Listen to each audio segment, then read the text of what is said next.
Cool. So hi guys. So this activity is just to share some of our learnings, me and Ojas, and it's not like specifically for me and Ojas. You can like jump in anytime and share your approach or any issues that you're facing. So yeah, and I didn't even have the best score. So if anyone is there on the leaderboard who has like great score like 88 or 90 or something like that, please feel free to jump in at any point of time. So I guess we can, yeah. So the first and foremost thing that we must have observed by all the Piazza posts is that ResNet 34 worked right, like quite effectively compared to other models. I'm not sure if people have used MobileNet or something like that, but I think most of us are using ResNet 34. One thing to note is the difference in training time that we can have on Colab and AWS, right? So Colab offers V100 or P100 at random, right? So if you if you get V100, you'll get your training time about 680 seconds or maybe 10 to 11 minutes. And if you get P100, you are bound to get about 20 minutes of training time per epoch. Compared to AWS, if you're using G4 XTN large, which was the one that was used in the recitation initially when the course started. So that gives you T4 and it's painfully slow. So just make sure that whichever device you're using is good enough to train every epoch. And then like not blindly right? So you have to tweak the first layer. You have to make the kernel size as 3x3, right? I'll just write it over here. And make this stride one because the original ResNet architecture has kernel size of 7x7 in the very first layer and a stride of 2.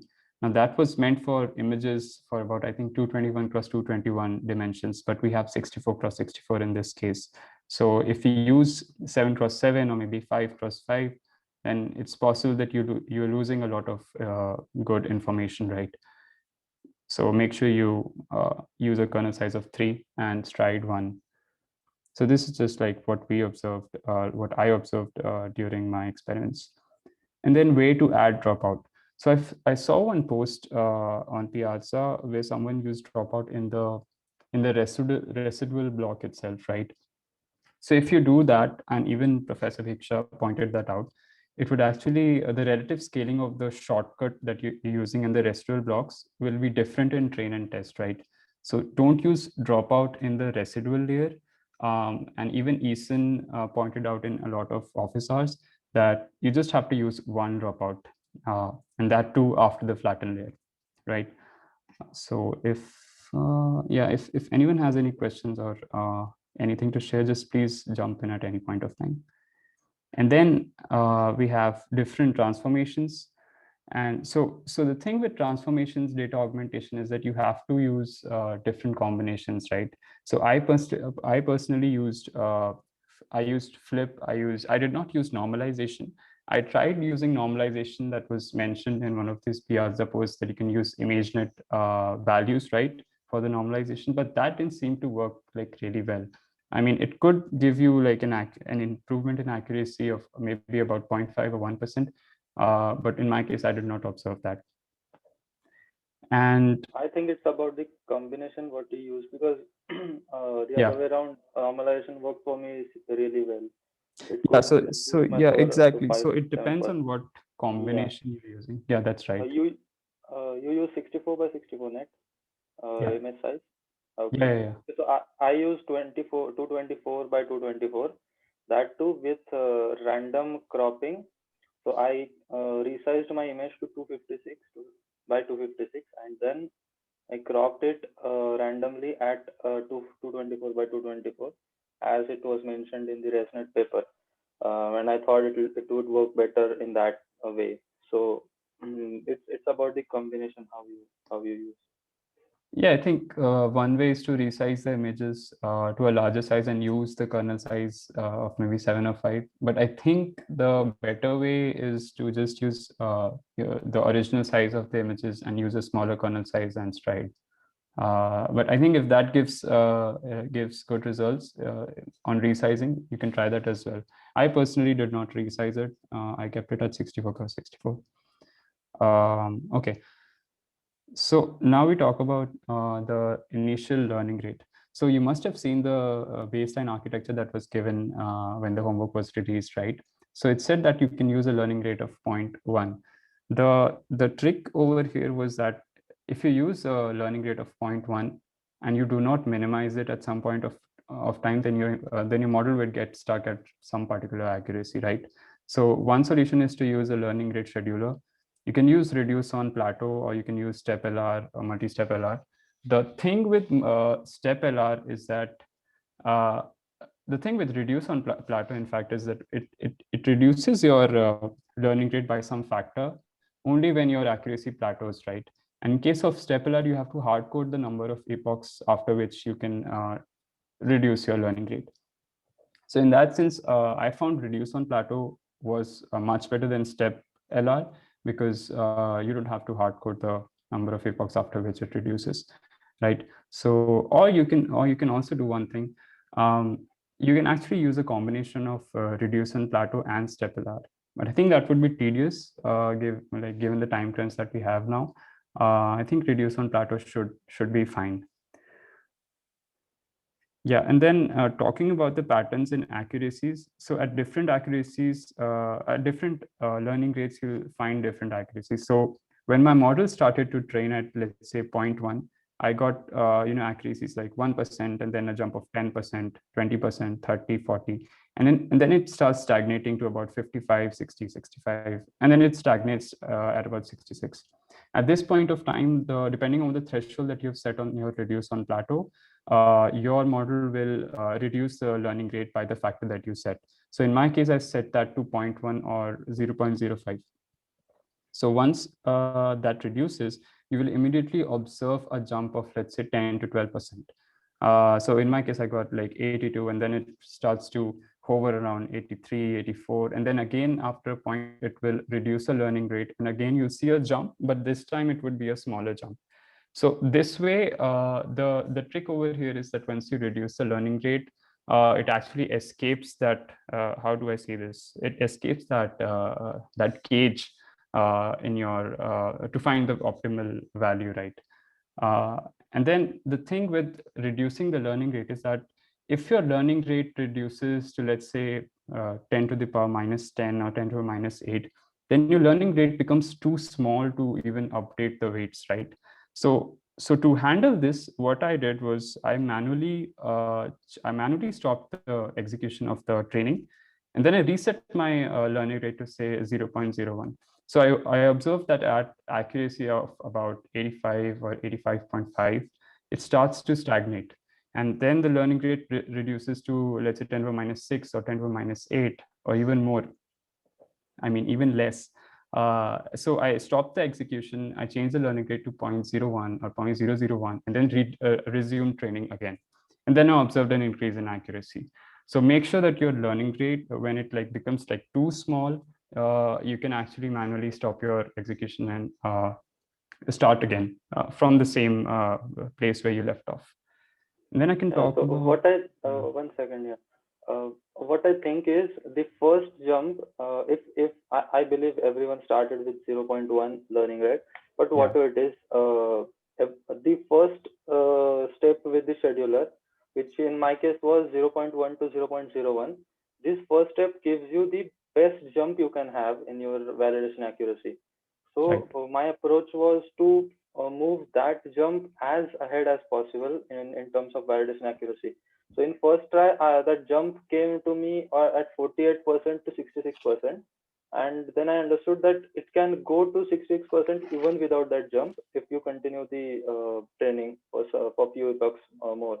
So I pushed it ahead, and without even data augmentation, I could go to 70% or even bit more without data augmentation, any transforms, just two tensor transform and the scheduler looking at the learning rates.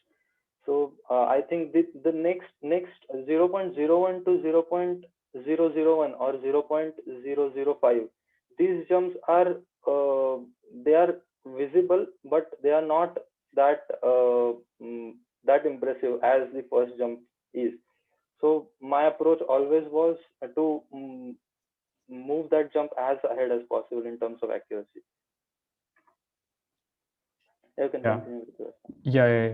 Yeah. So it actually depends on how, like, what your factor is and what your threshold is, right? So you have to set that accordingly. So if your factor is, let's say, zero 0.1, then or maybe 0.05, so in both cases you'll get different observations. So in my case, I set that to 0.1, the factor as 0.1, and this was the accuracies that I was getting. So the first jump came at about 66, and then it like shot up to 82. Okay. So yeah, if anyone had, again, I'm repeating, like, if anyone has any questions or want to jump in at any point of time, please feel free to do so. Okay, so talking about the loader class for submission, I hope like most of us must have solved this, but I'm still covering it. So the thing is that your image folder expects your data to be in the form of, let's say, you have a train folder and then you have multiple folders for every class, right? And within those folders, you have examples of images of that particular class. But in the test, in your test submission, you don't have any such file structure, folder structure, right? So what I did was there are images labeled from so 0.jpg up to 7,999.jpg. So 8,000 images. You can make a list of the parts of these images. So it's like on Colab, it's content slash test data slash 1.jpg, 2.jpg, and so on, right? And then you can make a get item where you open the image using image.open. I'll just write that down. Image.open. You'll have the path over here of your image, and then you can transform it to a tensor and then return it. So this is the get item function in your custom loader,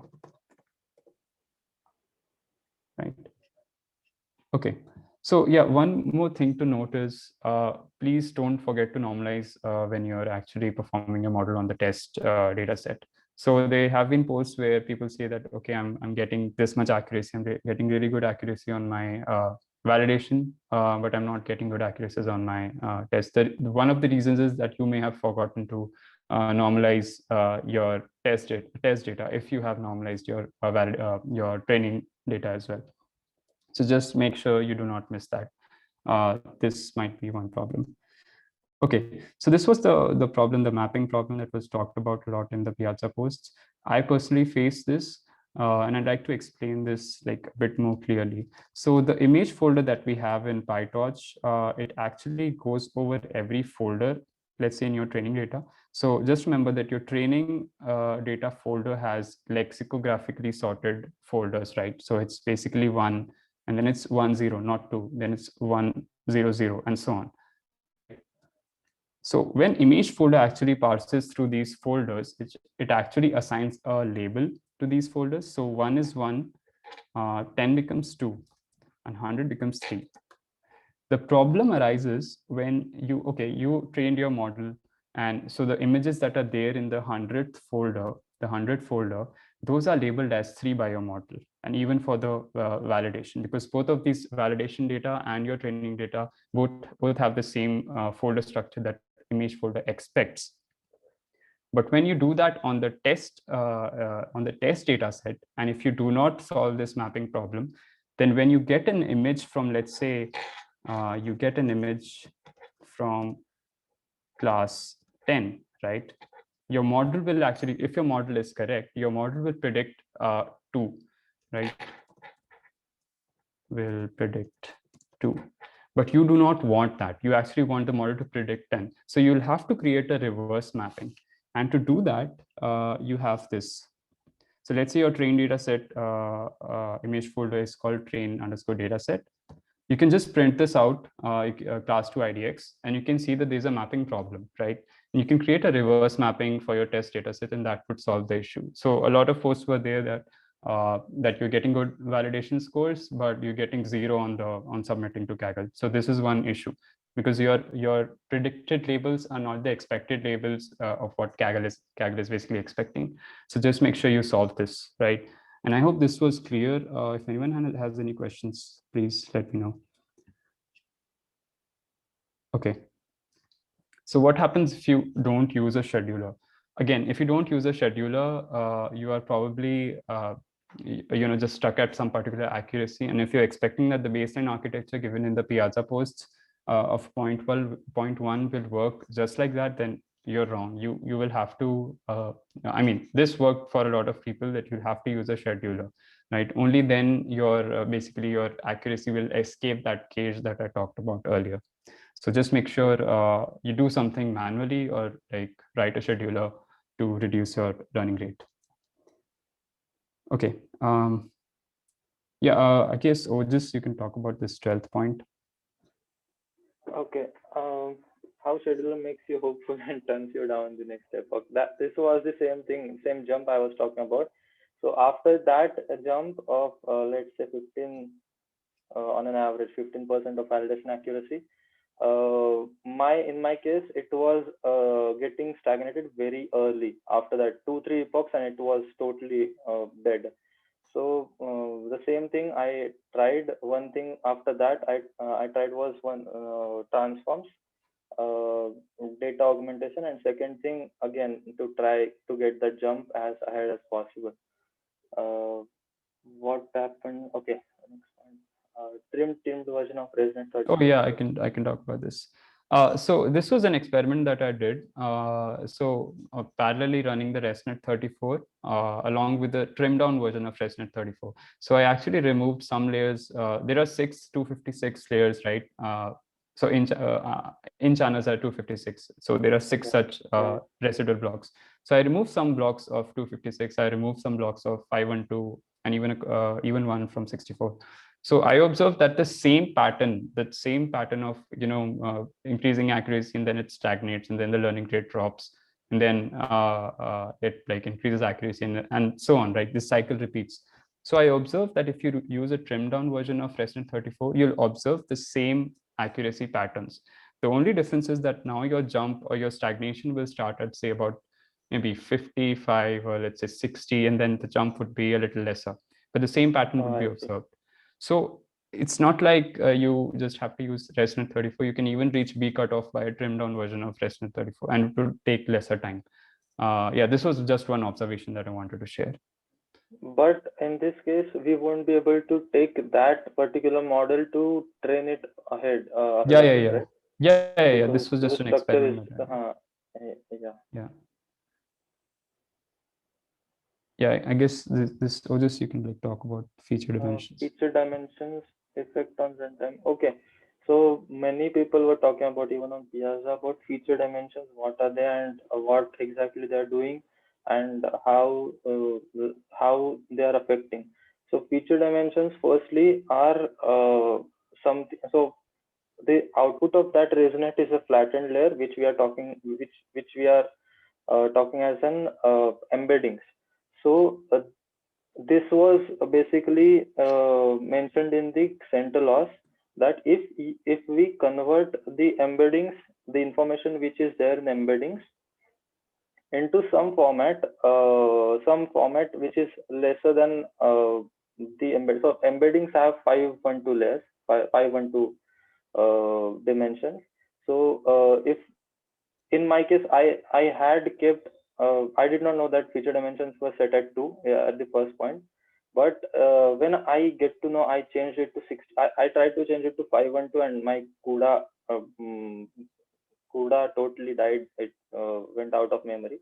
Then I trimmed down to 2. I tried again to 24, and then I get back to 64. So there was major issue with the memory if we increase the feature dimensions.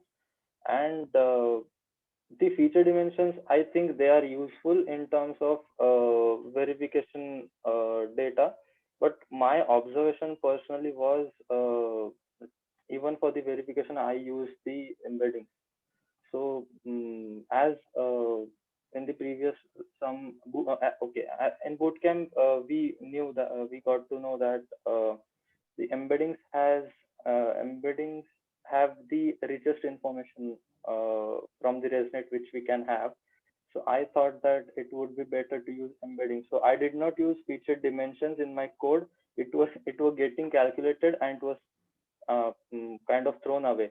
So if that is the thing, then it can hamper your running time. So keep it as low as possible if you are not using it. It would give you better memory consumption and better running time. Yeah. Returning the non-DA. Okay, the same thing. My point, right? Yeah. Returning the non-DA train network. Okay, so I started my network, my training with the ResNet 18, and I was just checking if ResNet 18 can push me. ResNet 18 could push me to 66% or something, and then it stopped. And then I could have made it better, but I thought let's go to ResNet 34. And after I went to ResNet 34, I did not change my architecture at all. Whatever I changed was in the way I was feeding the information in, and I was taking the output out of it. So uh, that helped me in a way that uh, I can do whatever within network, the base model I have at that point of time. I did not have to train it from scratch again. So I think that helps a lot, because if we have even a bad model with 48% of validation accuracy, you can get that model, change the way it is. Because what I thought that when we started from scratch, initializing it with the random points or initializing it with any initialization techniques can be worse than the half trained model or badly trained model. So let's at least take whatever is the half trained or badly trained model and make it tune it better. So this is what helped me, and I had even for the last stint from B cutoff to A cutoff, I had a model of 73%, and I did not have the normalization in my data feeding technique. So I added the normalization, and I gave the same model again, the 73% validation accuracy model again. It will start a way worse, but so 73% model started somewhere from 52 or something. Again, everything was started from scratch.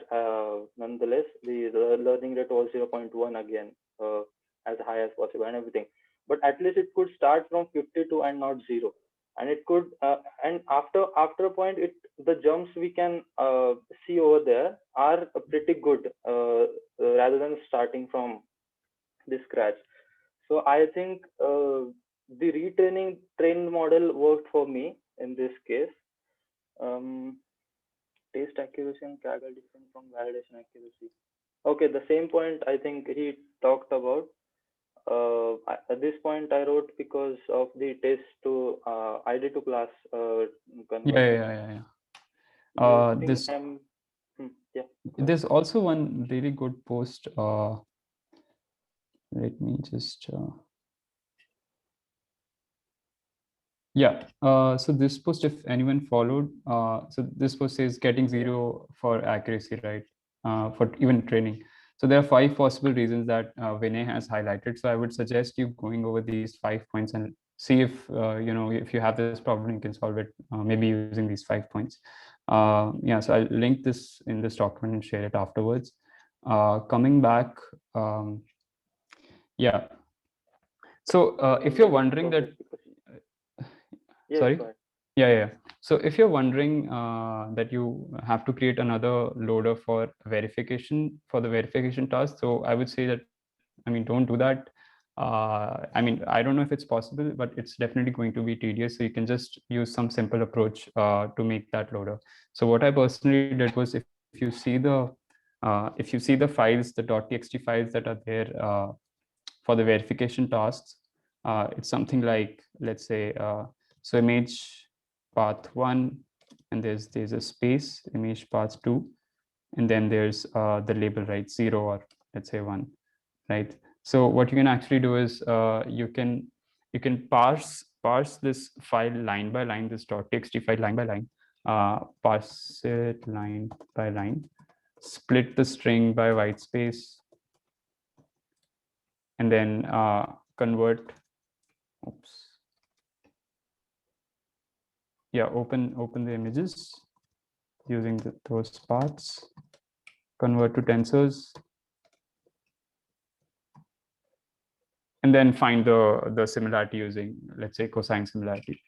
One thing to note is that what I observed was, if you convert this to a tensor and find the cosine similarity, and then you append it to a list where you are storing all the cosine similarities, then it's possible that you might be getting a CUDA error, right? This is because if you're creating a huge list of tensors, then that would take a lot of space, right? So one possible solution is you can use this sim.detach.cpu.numpy. So sim is basically the similarity that you have calculated, and you can just detach the tensor, pass it to the CPU, and then convert it to NumPy. So this would probably solve your CUDA error if you're facing one, right? When you're appending to a list. So yeah, this is one observation that I found. And then the real reason why A cutoff is 94 in the second part. So the reason is, if you use your classification network that you've used for part one, homework 2, part 2, S1, the thing is that if you use the embeddings of that model and use that to find the verification cosine similarities, you'll probably get a good score of, say, 90 plus, maybe 92 or 93. But in very few cases, you'll probably get a score of A cutoff that's 94. So you'll have to put some extra efforts either on the verification task, or probably improve your model further in the classification task. Only then you'll get a 94. So there's a real reason why A cutoff is 94 and not 92 or 93. Yeah, or just you want to say anything? Actually, for me, my model doesn't perform that well on classification, Yeah. it does perform really well on the verification using the embedding a lot. Yeah, you're right. Even I observed that even I used some random model with 66% accuracy, and I was getting 90% on the verification, even using a very poor model. I did observe that. That is correct. Right. Mine Yeah. So to 79%. me, all I had to do my one of the model using cross entropy loss alone, which is 93, and all I have to do to go beyond the A cutoff was just to attach. I attached angular softmax loss. Okay. So I attached that plus cross entropy loss, and then it reached 95. Done. Oh, yes. I guess that would vary a lot. But the trend that I observed was, you can get a good accuracy even if your classification model is not very good, right? I guess it depends on a lot of other factors if it will reach 94 or 95. I had a model with 87.5% accuracy on classification, and I was still getting something like 92 or 93. Did not reach 94.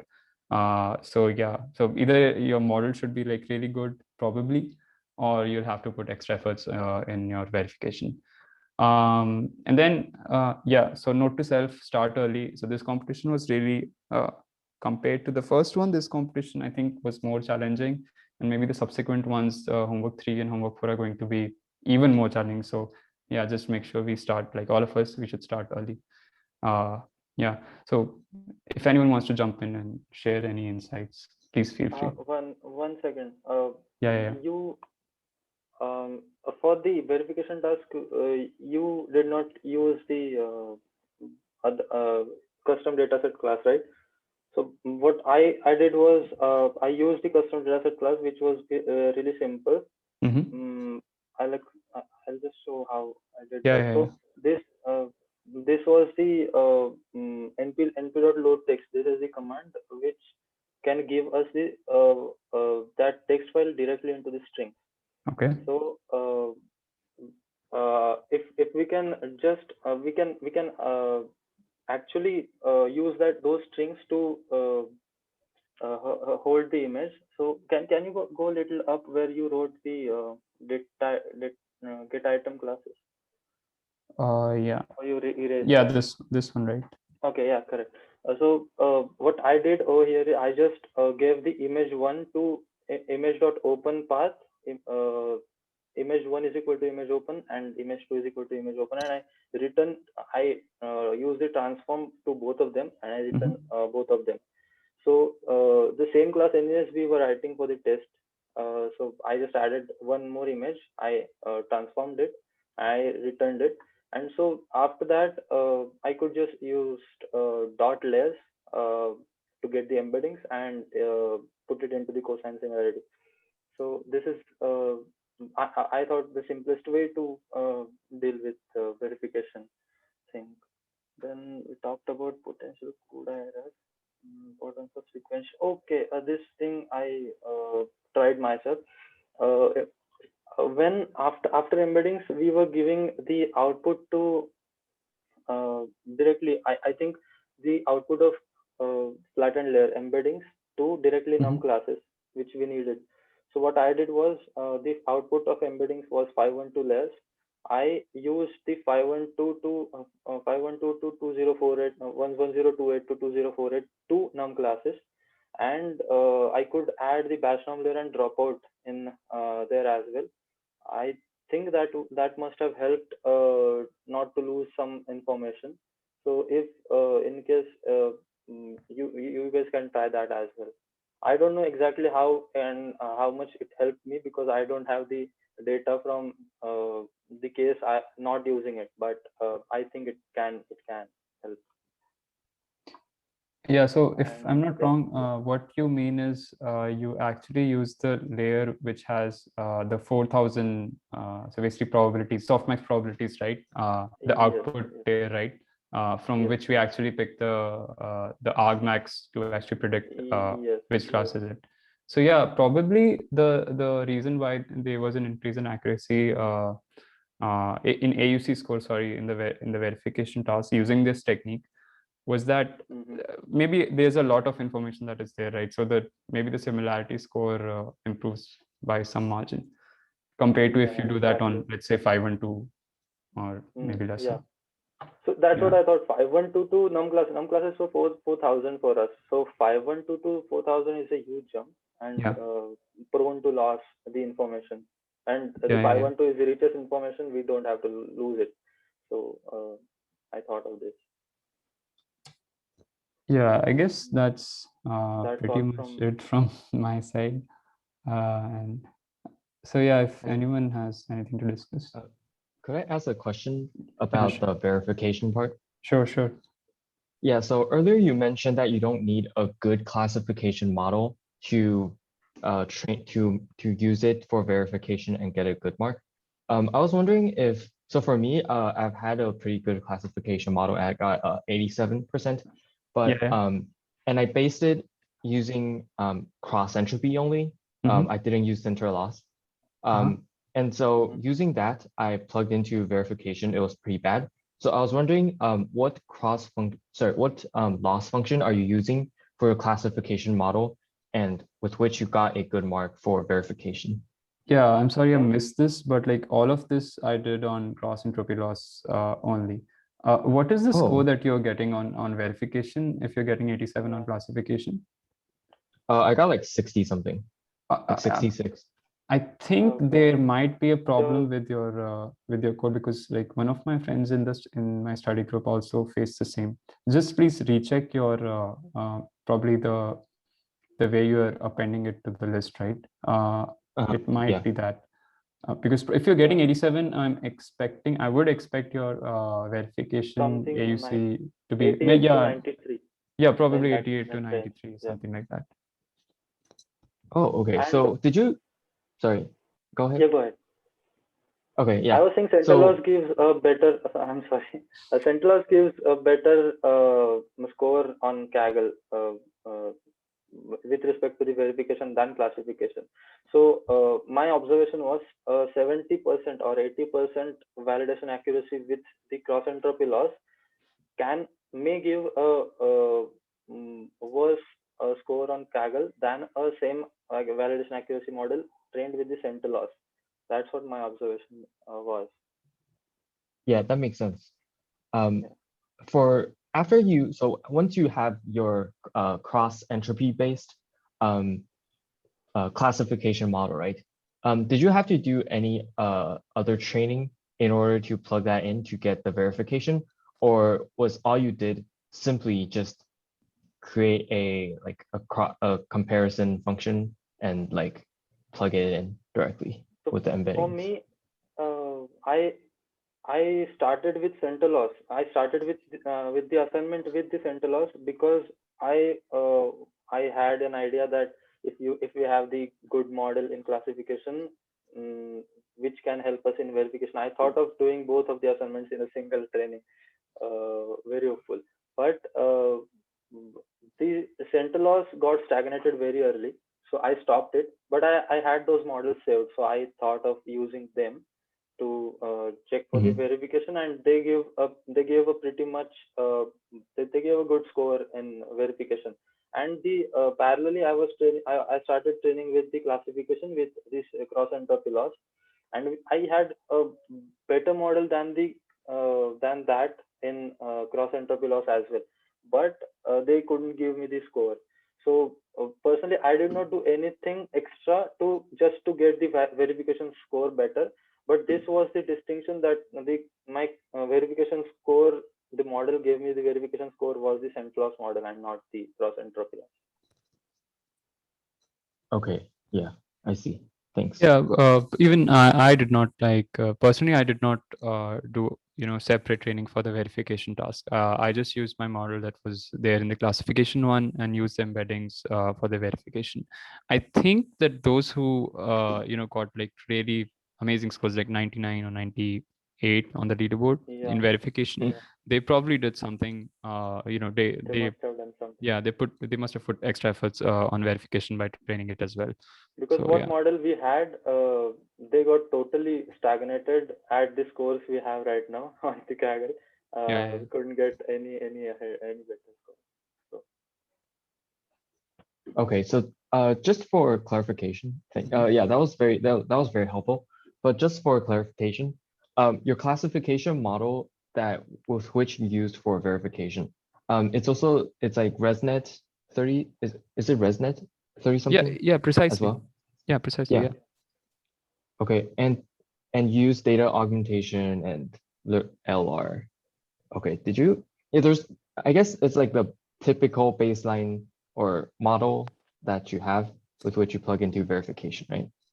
It is the typical baseline architecture that was given to us with a few tweaks that actually make the difference, right? So Mhm. not just using point one as your learning rate, but actually using a learning rate scheduler, not just using that ImageNet normalization values that were given, playing with that. And yeah, so basically it depends on how you actually do your data augmentation and the factor that you have in your learning rate, the threshold that you have. So it depends on a lot of factors. Even if everyone has the same architecture, the hyperparameters can actually make the difference.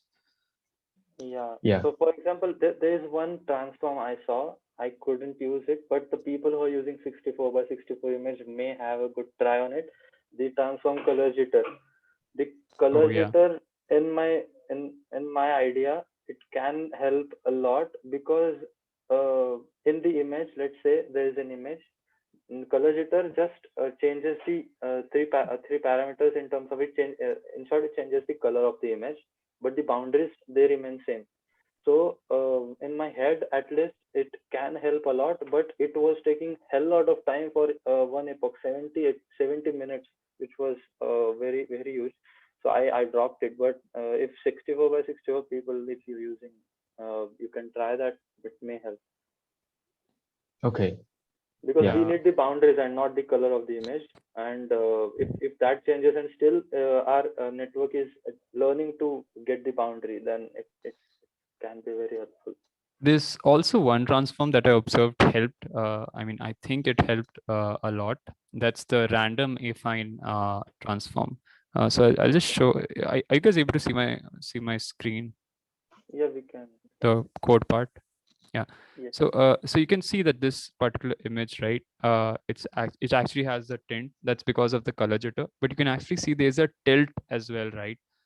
So this is what. Yeah. Yeah. So I used random affine to do that, and even random rotation. So I think the rotation helps quite a bit. So probably you can try that as well. It might just increase your accuracy from maybe 1 or 2%. Yeah. Mhm. But the thing is, when we use these kind of transforms, the validation accuracy in first few talks will drop heavily. Yep. But then it'll take off really well. Yeah. That makes sense. When you mentioned you don't use embeddings, does that mean you just directly plug in the output that you got from Flatten and use that as embedding directly? Oh, sorry. When you mentioned you didn't use the feature dimension, did you use? Yes. Yeah. Did you instead just use what you got from after the Flatten layer? So the output of Flatten layer is 512, right? 512 channels. Yeah. The 512 dimensions, which we call as embeddings. I just use that that particular data directly to the cosine similarity to compare, not the feature dimensions. Because anyway, feature dimensions, what they were doing was they were transferring that information into low dimension space, which is very prone to lose the information which we have worked for all the time, all the ResNet. So I directly use the flattened layer. It might take a little bit of more time while doing the verification test task, that the test loop, maybe 5 minutes, but yeah, worth it. Yeah, it takes about 6 or 7 minutes in my case. Yeah. Gotcha. Yeah, that makes sense. Cool. Does anyone have anything else to share or have any questions? I guess I can share some of my failures. Yeah, sure, definitely. For example, for DA, I tried something called a random resize crop. I don't think that worked well at all. I think Ethan also mentioned that it's one of the crappiest. Yeah, exactly. In one of his officers, he did mention that. Yeah, you're right. I think I also used converting to black and white. Sorry to interrupt you, but is this the case that this is not working in initial layers, but if we train a little more layers, it might work? Because empirically, it's a very good transform to put in. We can get different sizes of the images and different sizes of those boundaries. If the network can learn that, it might help. But I see that it may take more epochs to learn. I do see that. I have not tried it, so I am not the best person to comment on it. Yeah, I think for me, I was looking into using DA to control overfitting, but I just never observed that effect, and I only see that it slows down training time and not slows down training time, but rather slows down the rate which the accuracy jumps. And I don't think I think it actually plateaus faster and doesn't really control overfitting. That's what I observed. I also use the black and white, but I don't think that worked too well. So I'm considering removing that and try again.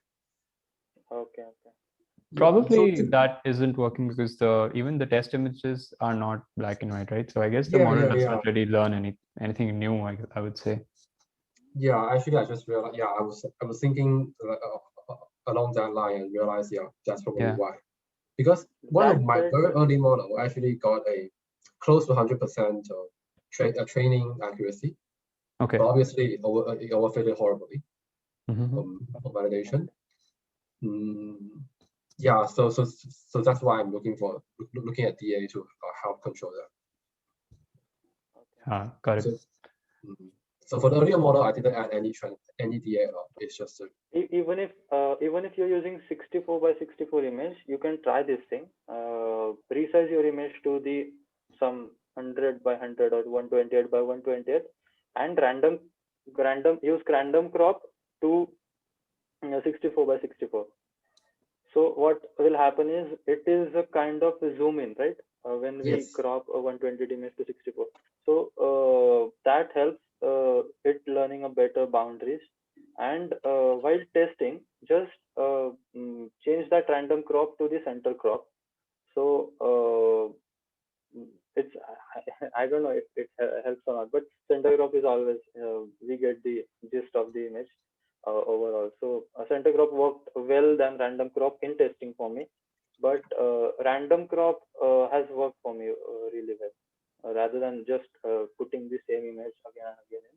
Because any type of these transforms is nothing but we are giving the extra information to the network using the same image data. So that really works well for me. I understand. Yeah, I was thinking along it. I was trying to accomplish similar things. Yeah. Oh yeah. Actually, I just looked at my code. I saw that I tried something called random erasing. I think in the documentation it mentioned the paper, which points out that it's a good regularization strategy, but well, I don't see it being too effective. Yeah, even I did not observe the effectiveness of using random crop, or even I even tried resizing it to a larger dimension. I mean, that did not work for me personally. Yeah, actually, I tried that too. I didn't find the random crop, so I actually it's just a center crop. I recall, Yeah. but it's not too effective. Yeah, maybe I had a bigger image, so but I don't know. Still, my random crop was 256 to 224, so not much loss of it. And Oh yeah, by the way, actually, I just wonder, can you show me the code snippet that displays the image? I talking about this one? No, I mean just display the image, that the one you had in the Colab. Oh, that image. Okay, yeah, this one. Yeah. Oh, okay. PR. Okay, yeah, I'm sure. Yeah. Cool. So does anyone have anything else to share? Or have any questions, please? Yeah, I'd like to Yeah. find out what are like typical training times, maybe for one epoch or for the whole training session. Yeah, so what I observed was if you use ResNet 34 and you use 3x3 kernel size in your first convolution layer that's there on ResNet and a stride of 1, that would give you a training like per epoch time would be, I think, about 10 to 11 minutes. That's 680 seconds or something. So this is the case when you get V100 on your Colab, if you're using Colab. If you get a P100 on your Colab by any chance, because that's random, then you get probably the double the time on every epoch. So that's about 20 minutes.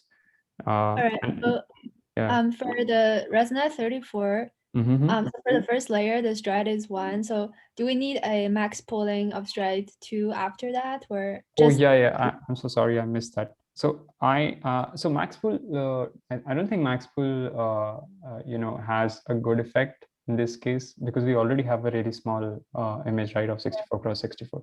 So I removed max pool from the architecture. Okay, so for another question about the architecture thing. So so for the architecture, it has like 64, 128, 250, 56, and yeah. So do you think this is too big? Do we have to like make it smaller, or? Yeah, so like I said, so this works just fine if you use the same number of layers that are there on the original ResNet paper. I personally did that. I even like I said, I did an experiment where I removed some of these 256 layers, because there are 6 layers, right? So I removed 3, removed a couple from the 5 and 2 one, and then even removed this one of 64, the 64 one, right, in the residual blocks. I observed that the same pattern would be there in terms of accuracies. Like you improve, like your accuracy will improve to a certain point, then your learning rate, if it drops, it will improve the accuracy again.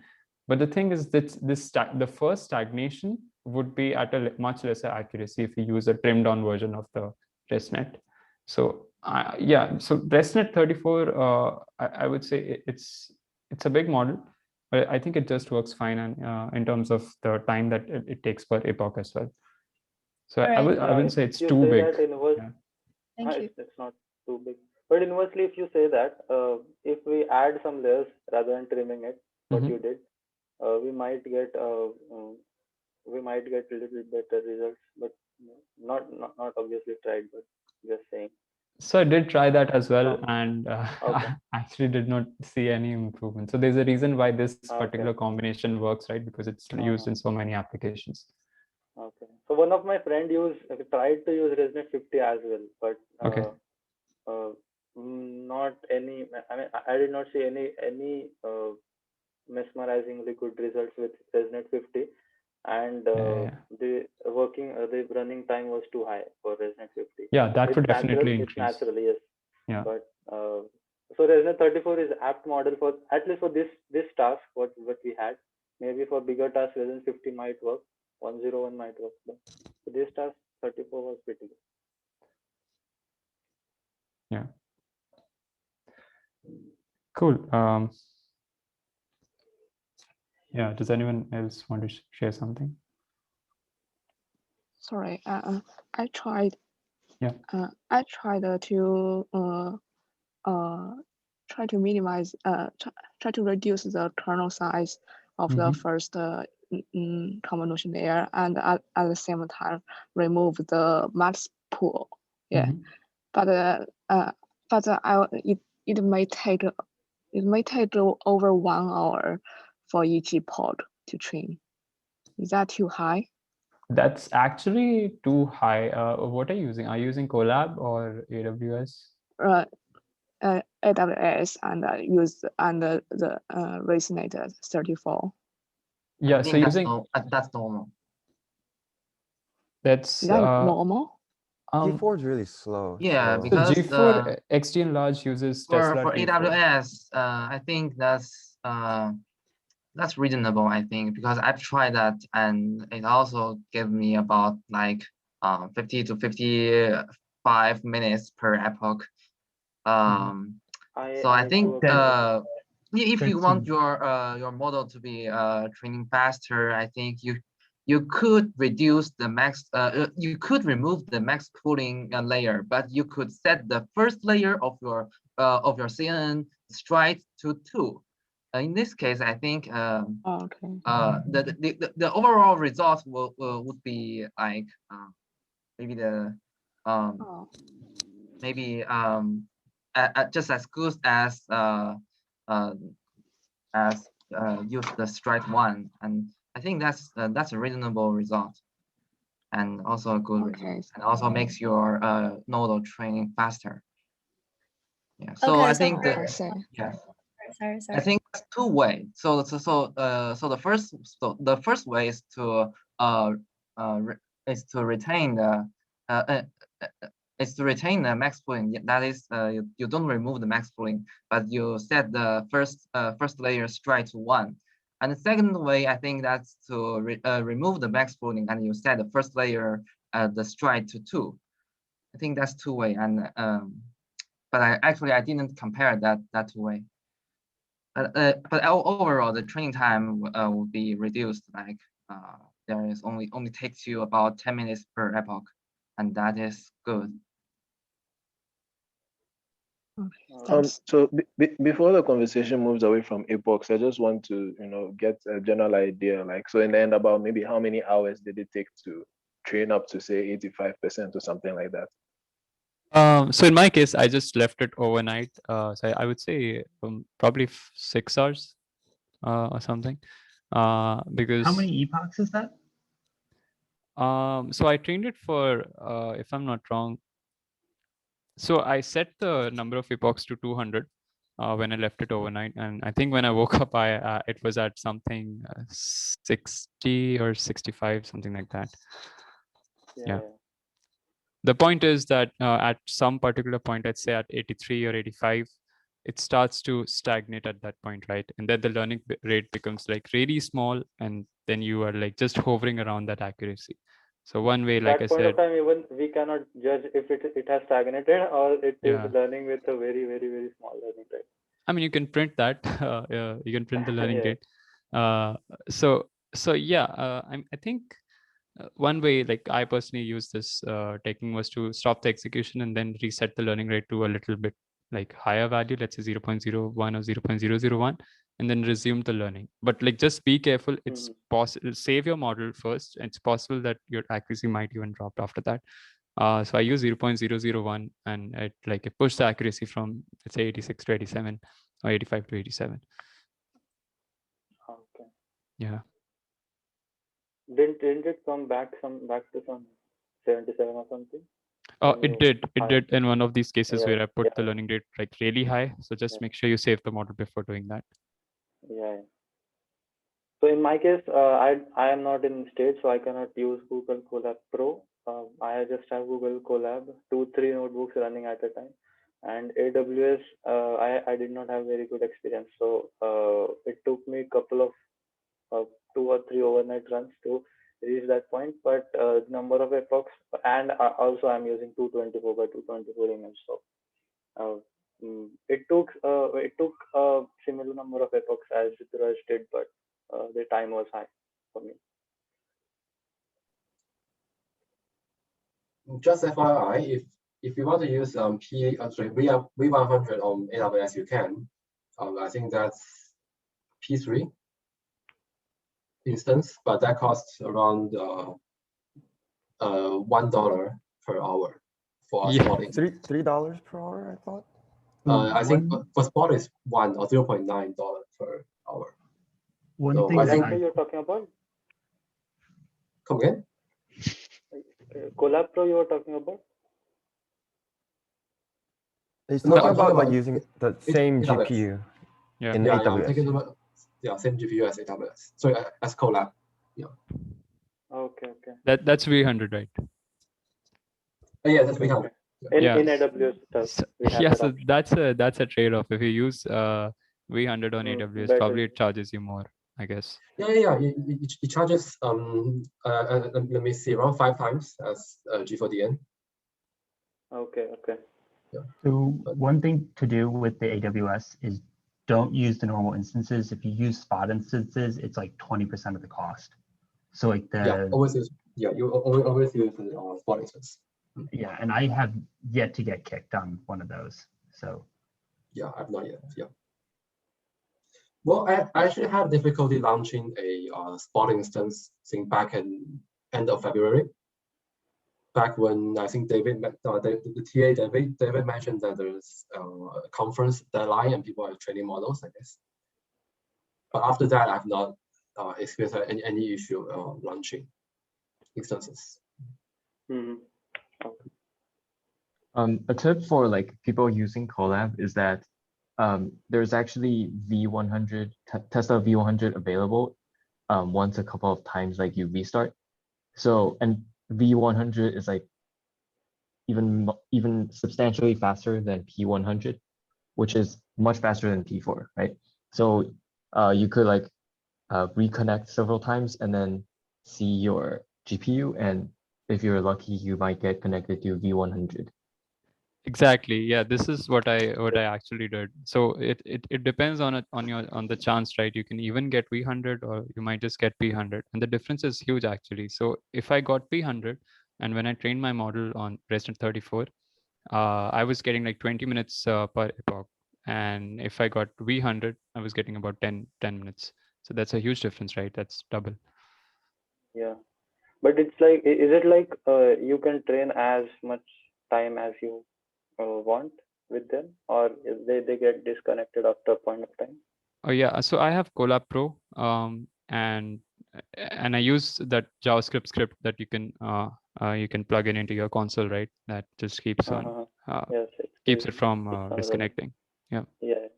I actually have something to share about Colab Pro. So I've been testing like using more than one account on the single Colab Pro account.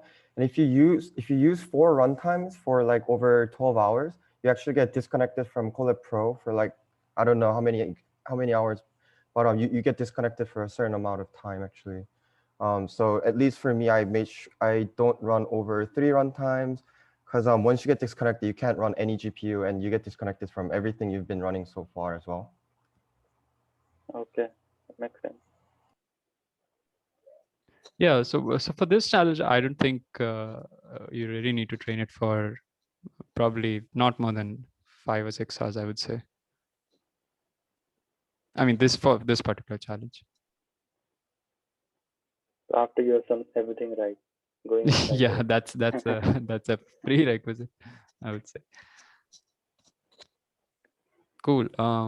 Yeah, does anyone have any I insights? wonder, so what is Sure. your accuracy, let's say after 20 epochs? Is it close to like 70% or 80%? So 20 epoch tw- with the scheduler or not scheduler, you think? With the scheduler, I'll assume. With scheduler. Okay, then it has to be close to 70%, I would say. 60% at least. More than 70% is also possible. yeah, in my case, I think after 20 epochs, it was about 75 or something. Yeah. Yeah. I see. I have one additional question about verification. Like, do you guys know what kind of additional training they're doing on like their classification model in order to get a boost in their verification score? Is it like contrastive training or like something else? So though we did not actually did a separate training for it, empirically saying, and what I understood from the recitations and boot camp, for that thing, triplet loss and contrastive loss, both of them do work really well, and center loss as well. But all of them have their own hyperparameters which are need to be tuned to get a good score. So it's not like we just plug in the loss and we get a good result. We need to work on it. We need to look into how to get those hyperparameters get tuned in a way so that they can give us the good result. But in my case, center loss did trick, so I did not go to the others. Okay. So when you use center loss, you actually have to like retrain like the classification task from scratch all over again, right? I suppose I did that, but I don't know if you can experiment it, because anyway the architecture of that network is same, but only the loss you used is different. So if the architecture is same, you can use the same model to use this cross entropy loss. But I'm not very sure. You can be surprised with very very bad results, or you can, or your model stays at that accuracy and slowly jumps off to a good accuracy. So I'm not very sure about that. Okay. So what you can do is that you can actually use two losses to train this. It's the same model at the same time. Actually, that's been done in the papers. So yeah, you can actually use both cross entropy and center loss. You just maybe you just have to adjust the weight so that if you want more classification accuracy, maybe you give more weight to the cross entropy loss. But yeah. I actually tried like center loss for myself, but for some reason, like the verification score is still like around 93. So I thought like there's some additional stuff that could be done to like the model after the classification task, but yeah. Sure. So what is the model's classification accuracy? I have like around 88, but it's like after ensembling two models. Okay, one suggestion: have you tried your lower validation accuracy models as well for the verification by any chance? Sorry, I didn't. Do you mind repeating that? I didn't quite catch. Okay, because the it is a possibility that a lower validation accuracy may give you good validation score, verification score. Okay. On my high validation, like all the models that performed well in the classification task tended to not work well in the verification task. Like rather the models were like mediocre models in the classification task yielded higher AUC score on the verification task as well. Okay. Yeah. Thank you. Yeah, just make sure, and even Ethan mentioned this, like if you're using central loss or using arc-phase loss or any such sophisticated loss functions, just make sure you understand those like fully well before Exactly. implementing. Yeah, Very, that's very, very very important.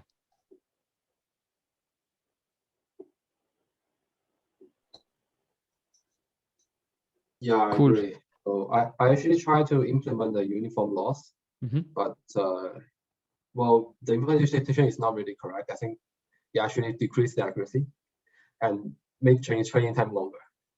So unfortunately, so I guess always find something that's available online itself. Well, trying to do it from scratch.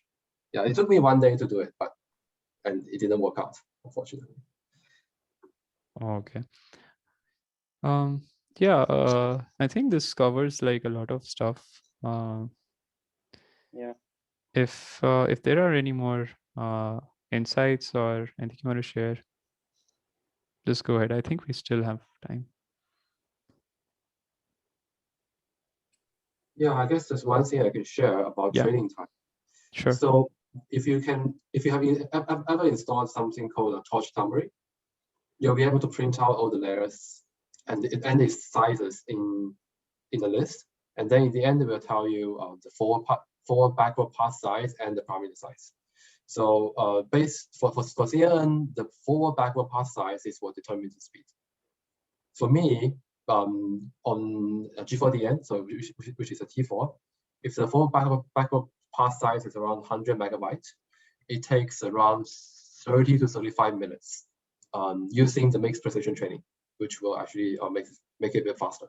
So I guess if I disable mixed precision, it'll be around an hour or so. So that is the size of a regular ResNet 34. Okay. Yeah. So if you actually so if you want to tweak the model, if you increase the stride of the first layer, let's say. So in my case, the full backward path size actually decreased to 27 megabytes. Now I'm not sure what is the if. So it will make the training time faster, but my experience is that it may make the model learn less well. So that's always a trade-off. Yeah, that's quite possible. Yeah.